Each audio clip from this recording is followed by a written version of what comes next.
Hey, hello, and welcome to the Multiplay podcast. Of course, I've chucked you on mute there, Luke, but you can jump back in whenever you're ready. It's episode 24, and this week we're going to be talking about Assassin's Creed Shadows, a quick look at the Daredevil Born Again series that's on, and Luke's been playing some, or putting together some role-playing games. We want to talk a little bit about that as well, but so much coming up in today's show. Thanks so much for joining the live stream. If you are joining the live stream tonight, make sure you comment so that we can see it and ask us any questions along the way. Join in. This is a conversation for everyone. The reason we call this multiplay is not just because we play games together, but because we like to play in general. So not just video games, it's everything. So, I love to play Lego. I love to play Dungeons and Dragons. There's all different ways to play. And I think that's a really important message, I guess, for everyone, especially when you start getting to our age, my age in particular, Luke. You're a little bit younger than me, but it's like never stop playing. Never stop playing. Playing is just, it keeps us young, it keeps us happy, it keeps us entertained, and it gives us some escapism from what's going on in the world around us. So never stop playing. That's the message that we try to deliver through this. So first up, let's get straight into the game of the week, Luke. Oh, how you been anyway? Good, man. Good. It's been a good week. Busy, but it's been good. I'm ready for that sun to come back out. I've had enough rain. Right. We had a cyclone, then we had sun, then we had rain again. It's the Crowded House song, 4 seasons in one day. All over the place. Yep. Good old Queensland. Yeah. So this week I've been playing Assassin's Creed Shadows, which just got released today. So it just came out for everyone else to play today, which is exciting. My review is up last week saying that you were early. Yep, so we can finally talk about it, which is really good. I've put my review up at docudarko.com if anyone wants to go and read it, if people still read things. But that's there, so go check it out. I'll just give you some kind of AI and get it to read it to you. Yeah, that's it. Yeah, chuck it into one of them. Look, I really liked it. I gave it a 9 out of 10. There was lots to like about the game. I think it's a really, like I said before, like multiplayer is all about entertainment and escapism, and I think that's what I get from these games, these Assassin's Creed games. Are you a fan of the Assassin's Creed games at all? I am, definitely. I'm not a completionist. I haven't played all of them. I don't usually play them to the end. I usually drop off about, halfway through, get my feel. But I really liked 2. I loved 2. Right, yeah. Ezio, Italy, running around on rooftops, stabbing people. But that was back when Assassin's Creed was really the core game, wasn't it? Yeah, it was like the first one. I remember playing the first one as well and being like, oh, it was okay. But I think 2, it was just, the story was enough to kind of keep you in it, but it was just, I liked exploring the cities, I'm a bit of a history buff, as you know, so just running around Venice or Florence or wherever, and just exploring. Love that stuff. Yeah. So that's a lot about what I like about them as well, is I enjoy the history. I like the geography of it. As well, which I think is really good in a lot of the games. I love Black Flag. I think that's one of the best Assassin's Creeds. I love that game. It's very different to the rest. But I really like Shadows. I think Shadows, and I've always had an affinity for Japan, and in particular feudal Japan. I think it was because I grew up watching a lot of samurai movies. From the Kyoto studios there in Japan. Your 7 Samurai and 13 Assassins and things like that. And this game reminds me a lot of those movies. Even the way that, when you do special attacks, it sort of goes that black and white with the red slash through it. And that real sort of, that classic sort of Japanese art that I love about it. One thing I really want to mention about the game is the seasons. We talked about 4 seasons in one day before. It's 4 seasons in one game. So when the seasons change throughout the game, it actually affects the way that you use your stealth. For example, in winter, you'll see icicles along the rooftops. And if you throw a shuriken at them, they'll drop down. And so that'll alert the guards to go investigate so there's things like that are really cool. Also, grass is at a different level throughout the seasons as well. So if you're in winter, there's hardly any grass. In spring, it's shorter than it is in summer. So So it's more difficult to hide in winter than it is in. yeah, so you might have to lay prone rather than just crouch. Oh, Right. okay. So really clever little additions like that pop up throughout the game. And I think, seasons, it does seasons very well, and it's a very beautiful game. Like it just I often I find it, I don't want to compare it to Ghost of Tsushima, which I think is one of the best games ever made. But it does have that feeling of beauty that Ghost of Tsushima has, that classic sort of Japanese landscape with the cherry blossom trees and the wind wisping through and the long grass, and it's just got that beautiful, Picturesque. picturesque, beautiful feudal Japan look to it. So I think there's a lot nuts. to love about that as well.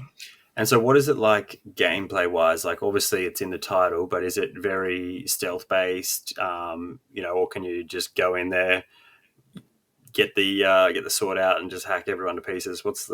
So a bit of both. It depends on which character you're playing as. So Okay. in the moments that you play as Nawe, she's more of a shinobi, so she's like the ninja.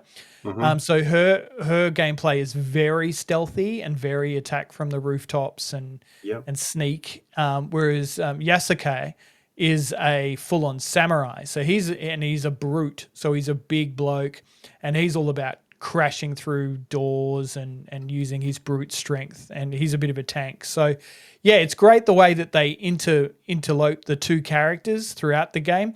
The one thing I don't like is when you do swap between characters, there's a really lengthy load screen. Well, I'd say lengthy by today's standards. So Yep. and I guess it's changing everything in the game to suit that character. So yeah, there is that, but yeah, no, it depends on how you want to play. You'll gravitate more towards one character, and I found that on my playthrough, I played a lot more as Naoi than I did as Yasuke. Okay. Yeah, Yeah, I think we're pretty spoilt now with load times with like PS5 and I modern. know, right? Yeah, yeah. So whenever there's a load screen, you're like, "What's this? I don't like these. We used to have these. Do we still Yeah. have these? What's this?" I remember Skyrim on PS3 was like Oh, epic. when you go You'd through a make door and then a cup of go tea, make a come cuppa. back. Yeah. Yeah. There's a weird thing. There's a weird thing in the game. It has settlements, right? So you have your settlement where you put all your favorite weapons on display, and all the Oh, yeah. characters you meet along the way hang out at this secret settlement. So, and you can design it the way you want, and it feels a little bit out of place in the game. Mm-hmm. Like it's kind of settlement builder, but I don't think it's not a game breaker by any means. And speaking of game breaking, there's no bugs, none that I found, none. Yeah, wow. And I think that's a testament to the team who built it, that they just kept putting it back and saying, we want to make sure the right version of this game gets released to the public. And and so that's for the first time in a long time, I came across, I can't remember a bug, not one, throughout the game when I That played says it. something So about a big open world game like that. That's yeah, unheard of. yeah. So yeah, I'm just trying to think, and no, because if it did happen, it would stand out to me for sure. But no, I'm positive All that right, throughout well, the game, 9 out of 10. I'm going to have to give it a go, eh? it's worth checking out. And we're actually doing a giveaway. So if you want, you can head to dockydarko.com. That's DOCCY, DARKO. It's down the bottom of the screen here. There. We're giving away 5 copies of Assassin's Creed Shadows on PS5. So if you've got a PS5, enter to win now. Just tell us in 25 words or less what your favorite Assassin's Creed game is. And you can also subscribe to the Multiplay podcast on Apple for extra entries and lots of other things. So Get in there. pretty cool. What have you been watching on TV this week? This week, what have I been watching? Look, it's a guilty pleasure.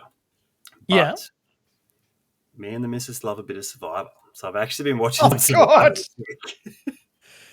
Welcome to our pop culture I told nerd you. I podcast, told you everybody. it's a guilty pleasure. But Oh my look, God. I also obviously keeping up with Severance, but we've spoken about that. But Yeah, I have yeah, been yeah. meaning to get back to Daredevil. I haven't actually watched any more after that first episode dropped. Oh, those so you've bombs. only watched the first episode? Yeah, have you been watching some more? Oh man, because I really wanted to talk about what happens later on, and I won't Spoilers. now. Okay. Well, we No, didn't do spoilers last time, did we? I don't think we did. yeah, no, we didn't. But I feel like, people who are going to be watching and listening to this podcast are going to be up to date on Daredevil Born Again. Go for it. No, I'm not going to Go, spoil go. it because it's massive. Is There's it massive things that happen. Yeah, like it's really in big. what, episode 3 or? I just finished episode 4, and at the Okay. end of episode 3, there is a massive thing that happens that is just jaw dropping. It is, yeah, it is one I of might those be moments. catching up It's like tonight after we do this. I might have to catch up. catch up, man. It is the best. Like it is a perfect continuation, I think, of the Netflix series. I think D'Onofrio is given the performance of his life in it. I think he's great. I love that they've brought back all the characters from the Netflix series. I love that that Fisk's wife is back. It's the same actress. Mm-hmm. The first episode we talked about with that death, which It's really which was, just a continuation, right? Like they've literally yeah, just taken the old thing and run with it, which is good. They didn't want to. They yeah. didn't need to relaunch it or change it too much. Nah, because I even went back and started watching the original series again, Okay. and it holds up. It is a good show. Like I forgot how good that show was and how it sort of it was so popular. It launched the rest of the Defenders shows on Netflix at the time with Jessica Jones, Iron Fist, which a lot of people hated, but I got to say I actually didn't mind it. I thought it was all right. And Luke Cage, which was good too. I never watched Iron Fist. I did Jessica Jones. I really like that. Yeah. I like Cage, but I never did Iron Fist. And Punisher, of course, Punisher, which is all roads lead to Punisher making an appearance, which I'm going to give you that spoiler. He does. Oh, look, I figured he would. If he didn't, you'd be silly. But there's also a villain, and I don't know how familiar are you with Marvel villains, because I know I'm a DC man. So yeah, I would say I'm pretty familiar. So do you know a villain called Muse? Yeah, so he was in, I think, the Mark Waid run of Daredevil, I believe. So Mark Waid, okay. No, I'm just quickly Googling it to see. He was in, I think it was the Mark Waid run that they did a few years back. Yeah, it was the one that had Blind Spot in it as well. Yeah, okay. So it was when Daredevil sort of took Blind Spot on as a protege. Obviously, so they Muse, bring him in, hey? Yeah, and in a big way. It is, when he appears on the screen, you're like, oh my God, they're going to do that. They're going to do that. That is so cool. It is worth catching up on Daredevil Born Again. And especially, like, I didn't think that he would be the type of villain that they would introduce into a Disney show because it's quite graphic. Yeah. But they're going for the R. But even in the Netflix show, which obviously it's a Netflix show, it's not. Yeah. But it's still a Disney-owned character. Purple Man, that was quite dark with what they did with him in Jessica Jones. David Tennant was incredible in that role too. Amazing. Yeah, amazing. Yeah. And even the Punisher show was quite dark, and him in Daredevil. But that is like, and I think that's why they didn't continue with the Netflix show and they sort of cancelled them all because they went, this is too dark for Disney. We're going the opposite way with Disney. The Marvel Cinematic Universe doesn't do the things that they're doing on Netflix right now.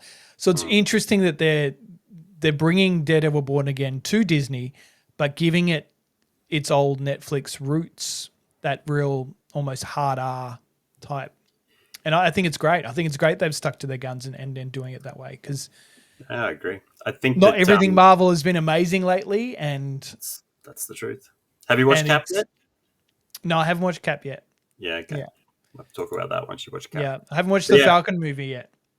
The Falcon movie. Yeah, well, look, slight spoilers for that, but it's more like a Hulk 2 than a Cap 4, really. But is it really? Yeah, right. Yeah, there's some big stuff that happens, continuation from the old Hulk movie, from the Ed Norton Hulk movie.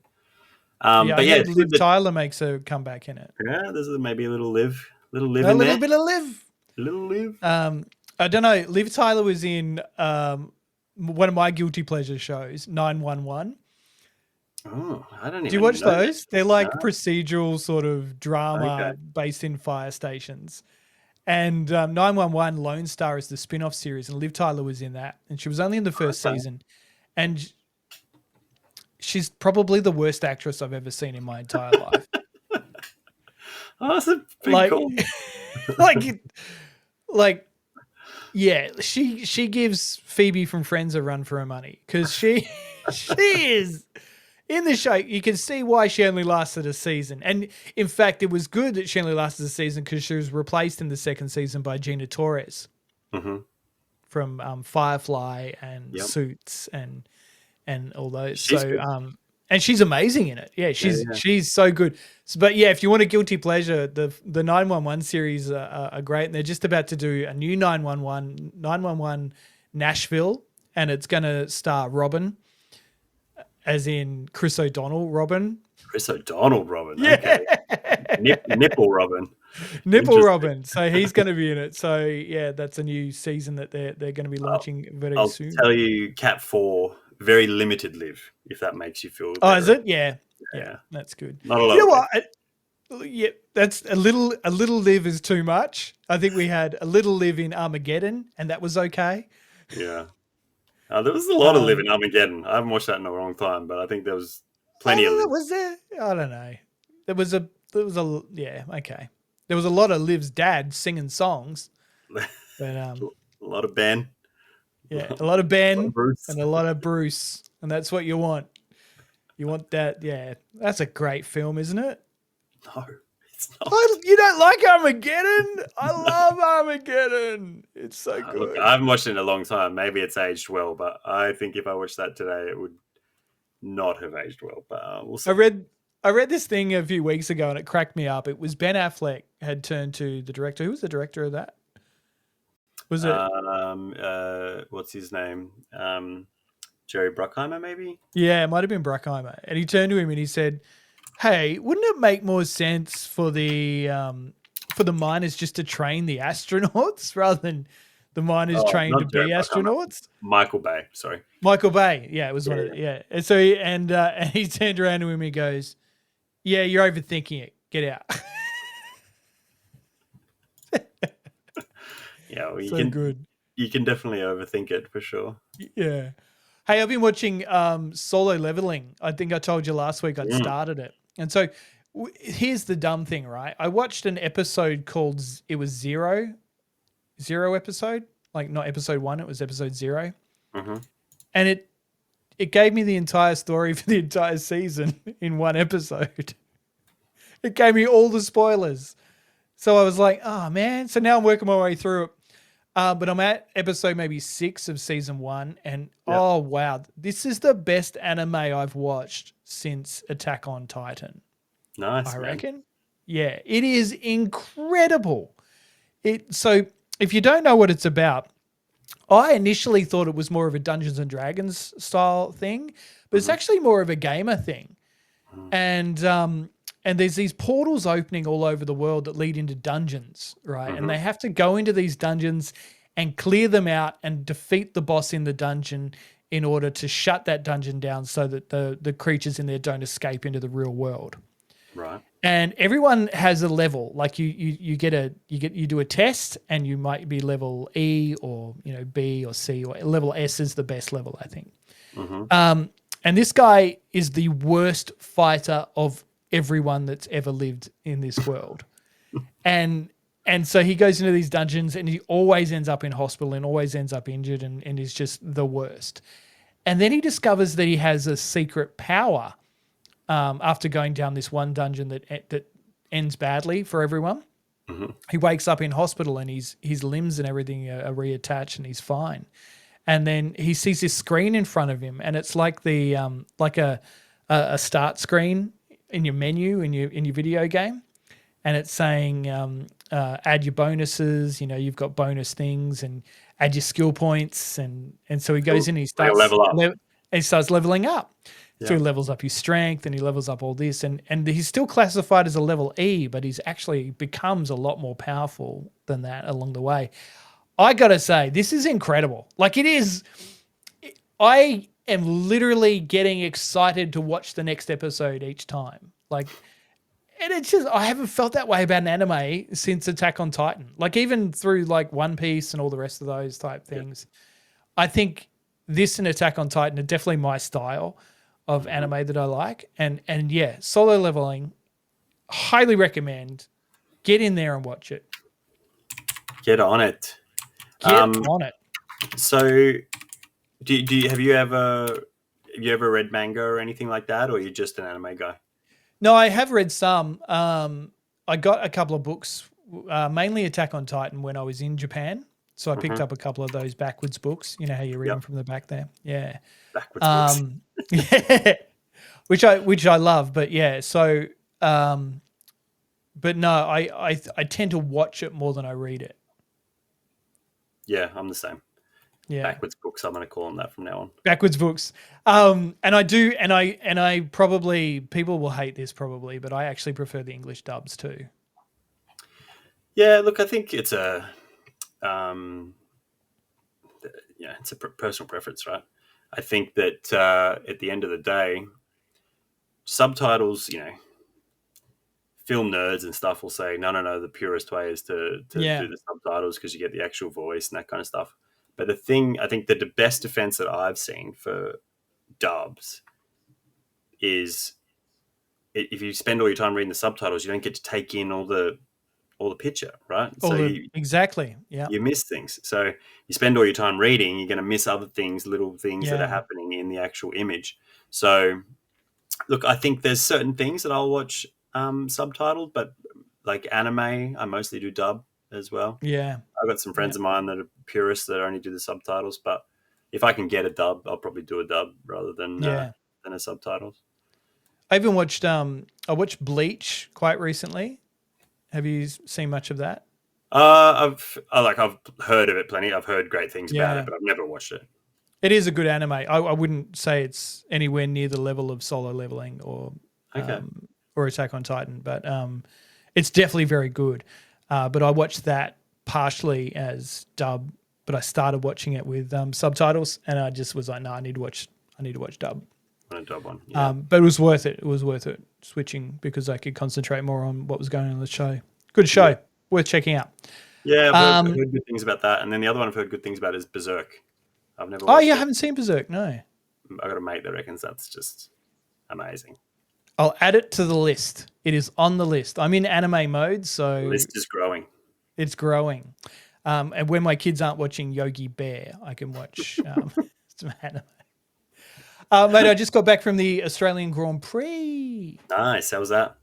Yeah, it was really cool. So I got to go there and hang out with the team at Lego, which was really exciting. They've just launched a whole bunch of new Formula One cars for Lego. So previously there was only like one or two cars. I think they had like the Ferrari and the McLaren team and maybe a couple of others, but and some icon cars as well. So they had Nigel Mansell, classic icon cars and things like that. But now they've got every team and different levels as well. So it goes from Duplo all the way up to Technics. So we got to get hands on with all them, and they had this display which they're taking all over the world. So I think 14 Grand Prix around the world are going to have this display there. So and I got to speak to the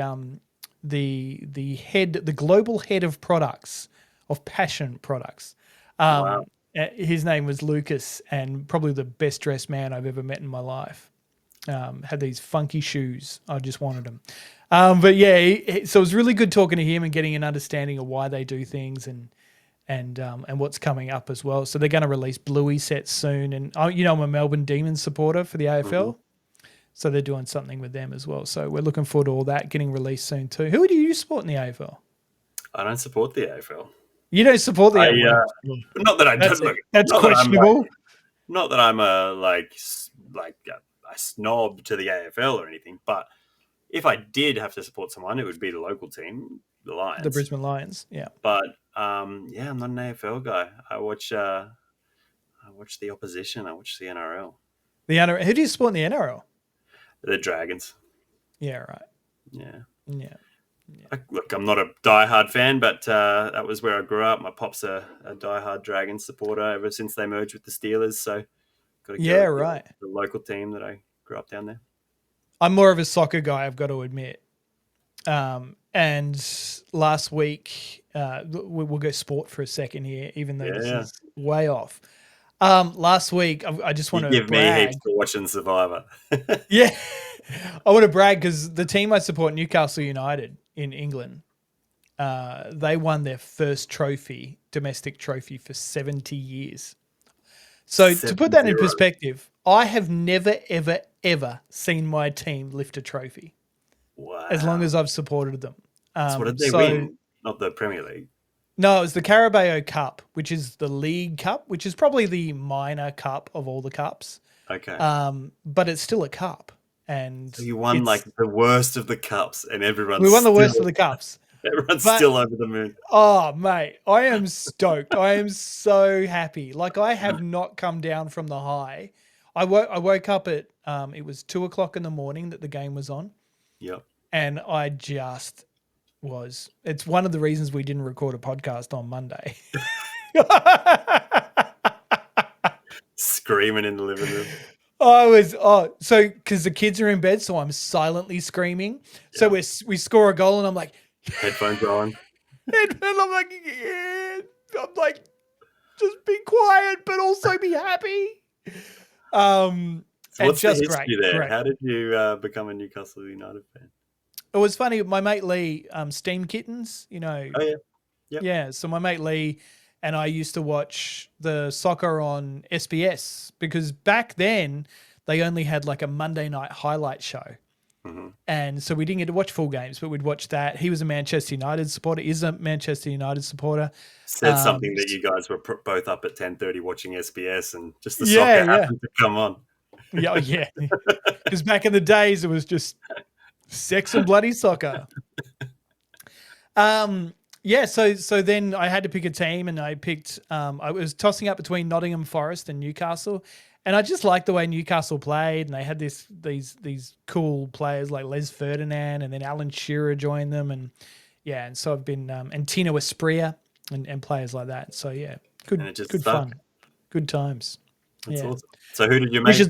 Who did Lee pick? What team did he go with? Oh, he was with Manchester United, so he was already into it, which was the reason we started watching it. And you know, we would always watch the soccer and then go straight back off to the gaming room, where we had a couple of 486 computers joined up through serial cable, and we're playing Doom. Perfect. Do you remember those days? Were you even around in those days? Yeah, serial cable 486s. No, so we didn't. I didn't network my computers until much later. Right, yeah. Ethernet was a thing, but I played. But were you going to LAN parties? Yeah, yeah. So you remember picking up your computer and your monitor and everything and going around your mate's place, and everyone joins up around a table and. Definitely, yeah. And then me and my brother got into. There was a LAN kind of group. Once. I think I went to one when we lived down in Wollongong, but when we moved to Queensland, there was one at Caloundra, and so we would go. Right. And it was like every month or so. I think last Saturday of the month or whatever, we'd go down, and it was a big like rec center kind of thing there down on Sugar Road, and everyone would hook up and just game all day. So good. So good. What were you playing then? Play a lot of Quake 3, a lot of Counter-Strike, some RTS games, so Command and Conquer, that kind of stuff. Yeah, cool. Pretty much whatever was out at the time. Warcraft 2, StarCraft.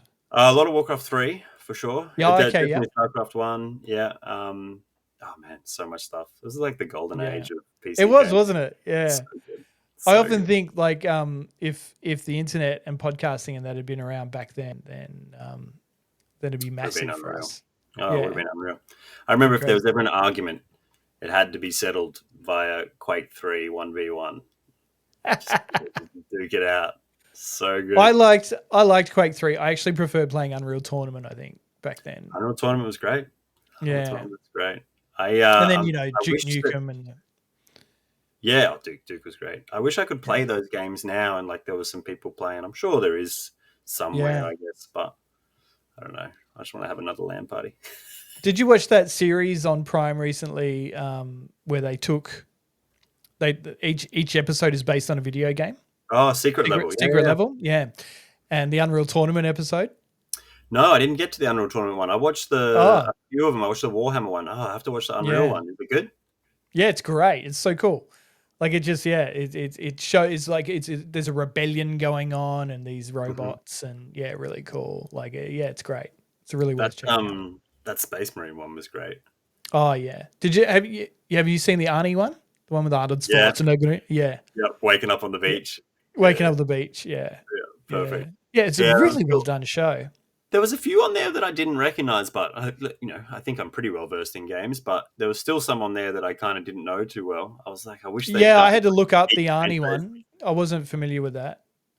Yeah, I saw a couple of people playing that on Twitch when it first came out, but yeah, right, yeah. I don't follow all the new MMOs. Yeah, too many. Time sink those things. That's the thing. Like whenever someone gives you grief about not knowing everything about every single game, it's like, do you know how many games come out in a week or in a year? Like, it's impossible to be across every single game. For sure. And those guys, the MMO guys, like they pick once they fall into one of those games, that's all they play. Yeah. Right? They just, like those, kind of like a live service game, like you were saying last week or the week before. Yeah. The Mega Man episode is worth watching. Okay. Yeah, it's really, really cool, really neat. Yeah, I just kind of went through and I watched the ones that jumped out to me, so I'll have to go back and do the whole season because I loved the other show they did, that Love, Death and Robots. Death and Robots, yeah. That was great. It was cool. Hey, Lukey, I like the size. They're just like short little, 15, 20-minute stuff. It's good. Yeah. My daughter started calling you Lukey boy, by the way. Has she? For some reason. Yeah, I don't know why. I said Lukey boy loves Yogi Bear too. She goes, Lukey boy loves the Yogi Bear. And now it's stuck. So yeah, there you go. Hey, so you're working on an RPG. This is exciting. So you're going with the Star Trek RPG universe. Which one are you using? So we're going TNG. So it's a new game. It's not super new, but it came out 6 months ago. So we have a regular tabletop role-playing group. Mostly we play Dungeons and Dragons, but we kind of rotate every 6 or 12 months. Generally, I'm not the DM, GM kind of guy. I kind of just more of a player. Play, catch up. I heard that about you. Thing. That was the rumors in the nightclubs back in the day. Yeah. Lukey's a bit of a player. So I thought the boys have been pushing me, and girls, but they've been pushing me to kind of, hey, why don't you have a go? Why don't you have a go? Yeah. And I've done the odd one shot here or there, but that's about it. So finally decided, all right, if I'm going to do it, I'm going to do Star Trek. Just going to do a short, maybe 4 episode kind of story. But the idea is that how they break it into in the RPG? They break it into episodes. So much it's like very, the show. very much like the show, yeah. So it's everything's broken into scenes, and then you can break it up however you want. But they kind of the way a lot of people do it is it's like a season. So you have, your depends on how long the story will go for. You could have this sounds very different to when I played a Star Trek RPG many moons ago. Yeah, so there's been obviously multiples over the years. This one that came out is called Star Trek Adventures. So the first version came out in 2017. And then they've done a new version that came out 6 months ago. So probably, I think it was August. And this second version, I had all the stuff for the first version, and I was going to run the first version. And then I did some reading about the second version, and everyone was like, look, second version's even better. They've simplified it, but made it a lot more, not that it was difficult to play the other timelines in the old one, but it was very focused on TNG. This one, they've kind of opened it up a bit, and you can play 32nd century from where they go in Discovery all the way back to the original series and anything in between, Enterprise, whatever you want to do in Star Trek. If there's been something in that part of the universe or that timeline, you can play it, which is cool. So it encapsulates all Trek. The rules are nice and simple because, you don't want to get bogged down in, I've got to roll 16 dice and then do all this math and then figure out, it's all about just having fun, right? So so I went, okay, I'll run the second edition, and then I've just fallen down this rabbit hole of looking, trying to make a good story, but also just be up on the rules enough, because it is my first time running a game, that I Yeah. can, manage the crew and how it's all going to play out, but guide the guys in a certain direction. And first session was last week, so we had a session 0 the week Oh, before, good. Yeah. create characters, and then first session was last week, and it all went pretty well. There's I won't give away the story, but there was an altercation on the edge of the neutral zone. Okay, and you can tell me about what's happened so far, obviously. So, Of course, yeah, of course. No, yeah, I can. yeah, There's no. I'm sure that we won't give away too much future stuff, but I'm sure we yeah, can. yeah. But what, up to this So, point, what's happened? What sort of characters have they chosen? so we did character creation. I was going to make just random characters and hand them out, Yeah, but I think it's a bit better if you make your own. So everyone yeah. made their own character. Obviously, we have a captain who is a Trill. Oh, Trill cool. Captain Moss, and Jadzia Dax. Oh. yep, exactly. It's so cool now too, with all the stuff we have. Like, I punch in the description of each character into GPT, Yeah, spits out this amazing image, and what I've done, right? You'll like this. yeah. I've got a little mini projector that I put up on the wall, so I have whatever the crew can see at that time up on the wall, whether it's the bridge or out into space, what ship they're looking at, all that kind of stuff is up on the big screen. So And it's then it's like the view screen of your ship almost. exactly, Like, yeah, yeah, exactly. And so then I put the character, all the characters up on the big screen, and the yeah, little, their name and a profile pic kind of thing. Um, and then a big map of the galaxy up yeah, on the wall, so that when we get to certain areas, we can put the map up and stuff, which is cool. So yeah, it's a lot. It's cool now, all the stuff you can do with this. And there's a yeah. really great app. Oh, man, I forget who made it, but there's this website which is a character creation website, and it is amazing. Like, if Really? D&D had the same thing, I would use it all the time. You go in, you hop on the website, put in what books you want to use. All the character creation is all kind of automated. It just makes character creation a breeze. It's amazing. Yeah. And then it Okay. spits out this nice PDF at the end for you that you print out, and there's your character sheet. It's just so nice, very handy. So good. So tell me more about this Trill. This Trill, is it joined Yep, Symbiont? Yeah. yep, 100%. So joined Trill captain. We've Mhm. got a security officer, a human security officer. We have Okay. a Klingon, human science officer, Klingon security officer, It's a basically human Worf. doctor. Someone's Yep, made Worf. someone's Yeah. made Worf, female Worf. A female Worf. Oh, so they Female made Worf. B'Elanna Torres Yeah, yep, from Voyager. yep. Which is cool. And then we have an Andorian security officer on board as Oh, well, missing an antenna. Seen better days, fought some there's battles. something to do with that too, isn't there? If they miss an antenna, it's like Geez, I'm not sure. I'm pretty sure it's like a bad thing culturally. Is it? Okay. I'll Like have they're to. seen as not having a penis or something. Spoilers, that's going to have to come into next Yeah, week's episode. I think. Like, don't quote me, but from memory, yeah. So story is we're on a Galaxy class starship, so it's Enterprise D essentially. Yeah. I was like, we're only doing a short campaign, so let's go guns blazers and take the best ship in the fleet. So Yeah, it's sure. not the actual Enterprise; it's called the USS Valiant, and the Valiant is doing a mission. Is over running some errands or doing some kind of basic kind of Starfleet business over in the Talaris Expanse, I believe I called it. And so en route to their next destination, they pick up a distress signal from a Federation ship in the neutral zone. So the challenge last week was, what does the crew do? Do they go in? Do they not go in? There was many debates about how to approach it. They tried to transport over. They tried, a few different things to kind of get to this ship. But at the end of the day, they had to take a shuttle and go into the neutral zone. So risked it for the biscuit, and to help this crew of another starship, which they found. And then after many rolls and role playing, once they boarded the ship, they found that it was a displaced Federation time ship from 30 years in the future that had ended up back in their time period. and it's a very militaristic, warlike ship, which everyone was on board was dead. There was a temporal anomaly nearby from a collapsing star, which they think is what brought the ship back in time.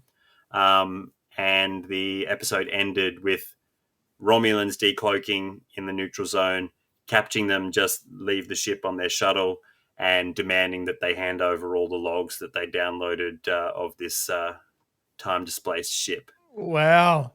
This Yeah. sounds. I love time displaced episodes of Star Trek. Yesterday's Yep. Enterprise and things Yesterday's like that. Enterprise is so good. Which is probably the best. Time's Arrow, Yep. things like that. So this immediately captures my attention. So yeah, it's really good. I So, yeah, can't and wait then to hear more. ended on temporal shockwave, hit the ship, and now they've been transported into the future. Great. So we So were 30 years into the future. 30 years into the future. They were But hailed. it's not a great deal in the future, really. Like it's No, not. it's pretty close. Yeah. Yeah. But they were hailed by a future version of Captain Moss, our Trill captain, who is an admiral now. So that was the cliffhanger Okay. ending for That's episode the 1. cliffhanger. Yeah, so we'll I find out love what it. That's great. And so you ended at the end of episode 1, and so next week it'll be. to be That's continued. cool. That's really cool. How Yeah, long's man. your session going for? So it'll probably run for 4 weeks, I think. So 3 or 4 weeks. Yeah. So the session 0, originally it was planned out for session 0 and then three-parter. But we kind of, not that we got through as what I thought we'd do last week, but you can. It depends on the players, right? They can really go. You think they're going to go left, and they go right, and then we get distracted for a little bit. So certain things might take a little bit longer. So it'll be 3 or 4 weeks, I reckon. Yeah, great. And has there been much conflict within the team? No, look, our guys we've been playing together for a long time, so there's no real conflict between the actual crew.